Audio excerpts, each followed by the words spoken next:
Bloomberg, global efforts to reduce wasted energy have faced a major setback in 2020, sidelining a relatively simple way of slashing emissions and hitting climate goals. That's the conclusion from an International Energy Agency report, which recorded the weakest improvement in efficiency since 2010, as investments into technologies that can cut emissions have slowed. The report highlights a challenge for policymakers looking to improve how the world consumes energy across almost every part of life. Even though emissions are set to drop in 2020, stuttering progress on energy efficiency could have long-term consequences for the climate far greater than this year's temporary emissions relief. Improving the way the world heats and cools its buildings as well as powers its cars over the next 20 years would see a drop of about half the energy-related pollution needed to ensure the countries hit climate targets set out in the Paris Agreement, the IEA said.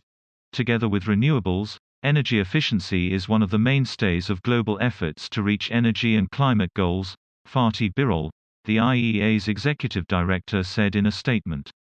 I'm very concerned that improvements in global energy efficiency are now at their slowest rate in a decade. The IEA expects energy intensity, defined as energy produced per dollar of economic activity, to improve by 0.8% this year, about half the rate of the previous 2 years. Investments in energy efficiency are set to fall 9% this year. Increased sales of electric cars, which are much more efficient than their internal combustion engine cousins but a tiny fraction of total sales, were the only positive for the auto industry. Sales of new, more efficient ICE cars were down.